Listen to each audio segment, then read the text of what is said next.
Episode 4 के part 2 की शुरुआत वहीं से होती है जहां पिछला पार्ट खत्म हुआ था। दानो की मुलाकात रियू के मॉम से भी होती है। इधर मोयुम सॉसेज खाते हुए आ रही थी, तभी वो फिर से उसी बच्ची को देखती है जो अभी भी क्रॉप सर्कल्स ढूंढ रही थी। अब बच्ची को भूख लगी थी, इसलिए मोयुम उसे सॉसेज ऑफर करती है, लेकिन बच्ची मना करते हुए कहती है कि मेरे डैड ने किसी भी स्ट्रेंजर के पास से कुछ भी खाने को मना किया है। तो फिर मोयुम उसे चॉकलेट देती है। तो बच्ची कहती है कि चॉकलेट दिखाकर आप मुझे किडनैप करना चाहती हो, पर मेरे डैड ने मुझे बताया है चॉकलेट खिलाकर स्ट्रेंजर्स बच्चों को किडनैप करते हैं, इसीलिए मैं तुम्हारी चाल में नहीं फंसने वाली हूँ, इसलिए चली जाओ वरना मैं अभी पुलिस को कॉल कर दूंगी। ये बोलकर वो पुलिस हेल्पलाइन नंबर डायल करने ही जा रही थी, तो मोयुम उसे रोकते हुए कहती कि डोंट वरी, मैं अभी पुलिस के साथ ही काम करती हूँ और हमारा इमरजेंसी नंबर है 119, वो एम्बुलेंस जैसी गाड़ी देखी है ना। ये बोलकर मोयुम सायरन की आवाज निकालने लग जाती है, इस पे बच्ची कहती कि तो आप एक पैरामेडिक हो। बच्ची कितनी अवेयर थी ये देखकर मोयुम काफी ज्यादा इम्प्रेस होती है। इधर यू सियोंग से खाना खाने के लिए चलने कहती है, लेकिन सियोंग तो मीटिंग के लिए प्रेजेंटेशन बनाने में बिजी था, इसलिए उसे जाने के लिए कहता है, जिस पर यू गुस्से में कहती कि कोई जरूरत नहीं है करने की, उन फ्रॉड्स के साथ काम करने की कोई जरूरत नहीं है। सियोंग कहता है क्या बकवास कर रही हो, तो रियू से बता देती कि उन्होंने पहले ही डिसाइड कर लिया है कि वो लोग तुम्हारी कंपनी को प्रोजेक्ट नहीं देंगे, उन्होंने ऑलरेडी एच आर्किटेक्चर फर्म को सिलेक्ट कर लिया है और तुमसे बस फॉर्मेलिटी के लिए मिलने आने वाले हैं। शायद वो लोग तुम्हारे आइडियाज को चुरा भी सकते हैं। कॉल डिस्कनेक्ट नहीं हुआ था तब मैंने उनकी बातें सुन ली थी, इसीलिए इस पे ध्यान देने की जरूरत नहीं है। लेकिन सियोंग उसे इस बारे में म्योंग को बताने से मना करता है और तुमने ऐसा कुछ नहीं सुना यही मान लो। भले ही तुमने उनकी बातें सुन ली पर ऑफिशियली हमें कुछ भी कंफर्म नहीं है, इसीलिए मुझे ऑफिशियली हमारा काम तो करना ही होगा। रियू से समझाती है कि तू बेकार मेहनत कर रहा है, हम सबको पता है तू कितना केपेबल है और वो ग्रिप वाले तेरा प्रेजेंटेशन अच्छे से देखेंगे भी नहीं, तो क्या फायदा ऐसे दिन रात एक करके मेहनत करने का। सियोंग उसे कहता है कि चाहे कितने भी मुश्किलें हों और मैं आधे अधूरे मन से काम नहीं करता, मैं हमेशा अपना बेस्ट देते आया हूँ, अनाज भी दूंगा। रियू उस पे चिल्ला के कहती है कि बेकार की जिद क्यों कर रहा है, मैं जानती हूँ उन लोगों को वो लोग कितने बुरे हैं, उन्हें किसी की मेहनत नहीं दिखती, बेकार मेहनत क्यों कर रहा है। इस पे सियोंग कहता है कि तू शायद मुझे नहीं जानती और मेरे हार्डवर्क की वजह से तुझे कुछ भी कहने की जरूरत नहीं है। रियू भी गुस्से में कहती कि तो फिर मैं भी इन सबसे बाहर हूँ और उसे बताकर जाती कि मिस्टर म्योंग भी ये जानना डिजर्व करते हैं। इधर लीना एक जिम में आती है जहाँ रियू का भाई डोंगजिन ट्रेनर था। लीना को देखकर वो उससे पहले ही डिस्करेज करने लग जाता है, उसे इस जिम के बुरे कंडीशन के बारे में बताकर इवन बॉस की चुगली भी करने लग जाता है। लीना उसकी बातों पे ज्यादा ध्यान ही नहीं देती। डोंगजिन का बॉस उसे साइड हटाता है और लीना को साइन अप कराने के लिए ऑफिस ले जाता है। इधर मोयुम रियू को उस बच्ची के बारे में बताती है और वो उसका नाम या पता पूछना भूल गई थी, इसीलिए उसे थोड़ा बुरा लग रहा था क्योंकि वो उसे दोबारा मिलना चाहती थी। तो दोनों यहाँ डिनर करके वॉक पे चलने की बात करते हैं। मोयुम सियोंग को भी बुलाने के लिए कहती है, लेकिन रियू तो उसे मना करते हुए कहती कि अगर वो आया तो मैं तेरे साथ नहीं जाने वाली। मोयुम समझ जाती है कि दोनों में फिर से थोड़ी फाइट हो गई है। इधर ऑफिस में म्योंग पूरे जोश के साथ काम कर रहा था, उनके प्रेजेंटेशन को और इम्प्रूव करने के लिए बहुत ही अच्छे आइडियाज भी देता है, सच में बहुत ही यूनिक थे और उसे तो यकीन था कि ग्रिप इनकी कंपनी को ही चूज करेगी। अब यहाँ सियोंग को उसके लिए थोड़ा बुरा लगता है क्योंकि अगर जैसा रियो ने कहा वैसा ही हुआ तो म्योंग को भी बहुत बुरा लगेगा और उसकी मेहनत भी बर्बाद होगी। लेकिन सियोंग अभी उसे डिस्करेज नहीं करना चाहता, इसलिए उसे नहीं बताता है, अपना काम कंटिन्यू रखता है। मोयुम अगले दिन एक कन्वीनियंस स्टोर में जाती है जहाँ वो एक टॉफी लेने जाती है, लेकिन फिर से दानो और मोयुम एक ही साथ उस टॉफी को निकालते हैं।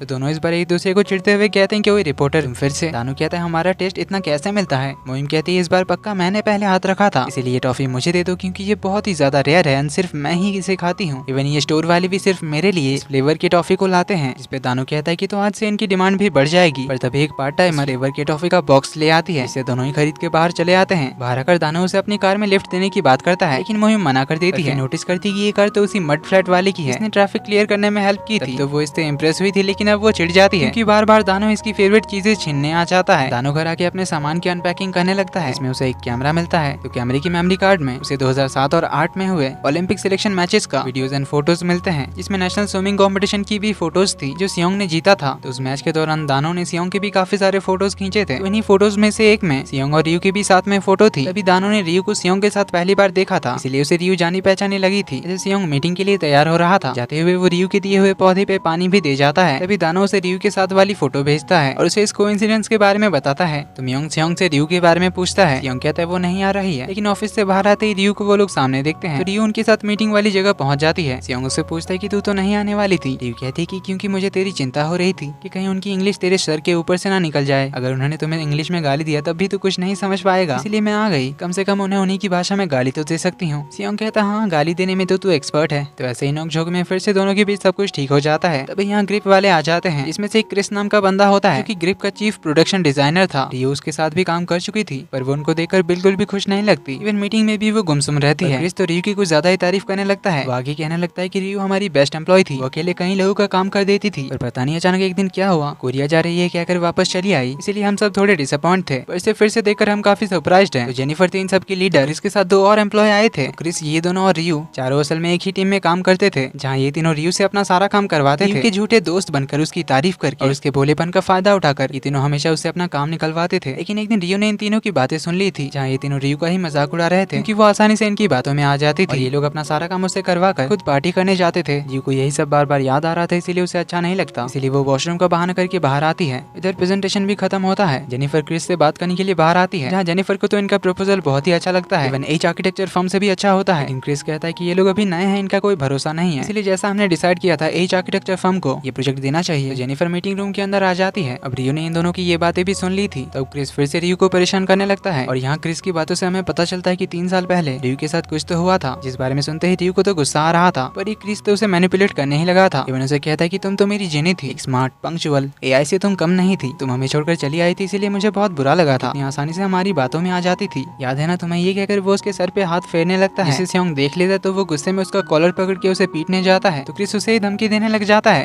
कि तू शायद जानता नहीं तूने किसका कॉलर पकड़ा है, मैं चाहूँ तो तेरी कंपनी को बर्बाद कर सकता हूँ। जो सुन रियो उन्हें छुड़ाने आती है, पर क्रिस तो उन्हें गाली दे रहा था, जिससे सियोंग को तो और गुस्सा आता है। रियो उसे पीछे करके क्रिस से माफी मांगते हैं, उसे कहती है कि सब मेरी वजह से हुआ है, इसीलिए मैं इनकी कंपनी का काम छोड़ रही हूँ, मैं जो भी कहना है मुझे कहो, इनकी कंपनी को बीच में लाने की कोई जरूरत नहीं है। पर यकड़ू क्रिस तो उनकी इंसल्ट करने लग जाता है। इवन रियो को माफ करने के लिए उसे प्लीज करके रिक्वेस्ट करने के लिए कहता है। अब रियो को तो और गुस्सा आ रहा था, इसीलिए वो उसे खींच के लगाती है और कहती है प्लीज तू मेरी सैंडल भी नहीं कहेगी। ये बोलकर उसके घुटने में खींच कर मारती है और कहती है पहला थप्पड़ मेरे दोस्तों को इंसल्ट करने के लिए और दूसरी लात एक फॉर्मर कलीग की ओर से, जैसे कैरेक्टरलेस और बेशरम आदमी को। क्रिस तो डर के मारे चुप हो जाता है, पर कुछ कहने जाए इससे पहले रियो कहती है याद रखना अगर तूने इनकी कंपनी के साथ कुछ भी किया, तूने जो घोटाले किए हैं उनके प्रूफ ढूंढने में मुझे टाइम नहीं लगेगा, तेरे खिलाफ सारे प्रूफ मैं जब चाहे ग्रिप भेज सकती हूँ, इसीलिए याद रखना। ये बोलकर वो चली जाती है। सियोंग उससे बात करने जाता है, पर रियो कहती है कि वो अभी थोड़ी देर अकेला रहना चाहती है, लेकिन सियोंग उसे दूर से फॉलो करता है। अब हील्स की वजह से रियो को पैर में दर्द हो रहा था, इसलिए सियोंग उसके लिए स्लीपर्स ले आता है। रियो उसे क्रिस एंड गैंग के बारे में बताती है, कहती है कि शायद मेरी ही गलती थी, इसीलिए मैं कंपनी छोड़ छाड़ के चली आई। सियोंग कहता है तेरी कोई गलती नहीं थी, उन्होंने जो तेरे साथ किया वो हरासमेंट था, तो बस उन्हें दोस्त समझकर काम कर रही थी, इसीलिए अपने आप को ब्लेम मत कर। रियो को अभी ठीक नहीं लग रहा था, इसलिए सियोंग उसे अपने साथ कर्स वैली में ले जाता है, जहाँ वो लोग मानते थे कि अगर लॉक्स में पूरे दिल से कुछ भी लिखकर यहाँ रखा जाए तो वो सच हो जाते हैं। इसलिए सियोंग एक लॉग उठाकर क्रिस के बारे में उल्टा सीधा लिखने लग जाता है, क्रिस एंड गैंग के साथ क्या क्या बुरा होना चाहिए। इस देर में रियो भी उसे ज्वाइन करती है और दोनों मिलकर उन सब के बारे में बहुत बुरा भला लिख देते हैं, इससे रियो को भी अब काफी अच्छा लगता है। रियो कहती है कि इन्होंने के-पॉप और के-ड्रामा बहुत देखा होगा, पर अब इन्हें के सुपरस्टिशंस के बारे में पता चलेगा। ये बोलकर दोनों ही काफी खुश होते हैं। रियो सियोंग से कहती है कि आज तूने तो इम्प्रेस कर दिया। सियोंग कहता है कि ये मत बोलने की तू मुझे पसंद करने लगी है, वरना तुझे भी कर्ज दे दूंगा। रियो से बकवास बंद करने के लिए कहती है और बताती है कि तूने जिस तरह से अपना प्रेजेंटेशन रखा, सब कुछ जानकर भी उससे मैं इम्प्रेस हुई, इसीलिए अब मैंने भी ठान लिया कि मैं भी अपने ड्रीम को ढूंढ कर रहूंगी। तभी इन्हें म्योंग का कॉल आता है, जो इन्हें खुशखबरी देता है कि हमें ग्रिप का प्रोजेक्ट मिल गया, पर इस ब्रांच ऑफिस का नहीं, बल्कि ग्रिप के एक फ्लैगशिप स्टोर का, जो इससे भी बड़ा प्रोजेक्ट है। सियोंग को समझ नहीं आ रहा था कि ये कैसे हुआ, तो म्योंग बताता है कि जेनिफर को हमारा प्रेजेंटेशन बहुत ही अच्छा लगा और रियो को एक खुशखबरी भी बता दे, उस क्रिस को भी कंपनी से निकाल दिया गया है। इसमें फ्लैशबैक दिखाया जाता है जब क्रिस को मार पड़ी थी, तब वो मीटिंग रूम में आकर म्योंग पे चिल्ला रहा था, उसकी इंसल्ट करके उसे धमकी दे रहा था, पर म्योंग ने ये सब कुछ रिकॉर्ड कर लिया था। जिससे यहाँ एक और बड़ा रिविलेशन होता है। म्योंग इंस्टाग्राम पे ग्रिप के वाइस प्रेसिडेंट का फ्रेंड था, दोनों की कॉमन इंटरेस्ट होने की वजह से उन्होंने एक दूसरे को फॉलो किया था, जिससे उनकी काफी बातें भी हुई थी और वो लोग अच्छे दोस्त बन गए थे। इससे कल ही उसे पता चला कि जिससे वो चैट कर रहा था वो तो ग्रिप का वाइस प्रेसिडेंट है और म्योंग ने ये सारा रिकॉर्डिंग उसे भेज दिया था, जिस वजह से क्रिस को निकाल दिया गया था और वो अब इनका कुछ बिगाड़ भी नहीं सकता था। तो सियोंग ये दोनों गुड न्यूज रियो को बताता है, जिससे रियो तो शॉक्ड एंड बहुत ज्यादा खुश होती है। तो वो खुशी के हमारे सियोंग को गले लगा लेती है, जिससे एक फ्लैशबैक शुरू होता है 2007 स्विमिंग नेशनल्स का, जिस दिन रियो अकेले सियोंग को चेयर करने आई थी, जबकि उसका उस दिन एग्जाम था। तो सियोंग रियो को इस बारे में पूछने आता है। रियो कहती है ये कोई बड़ी बात नहीं है, तेरा मैच जरूरी था।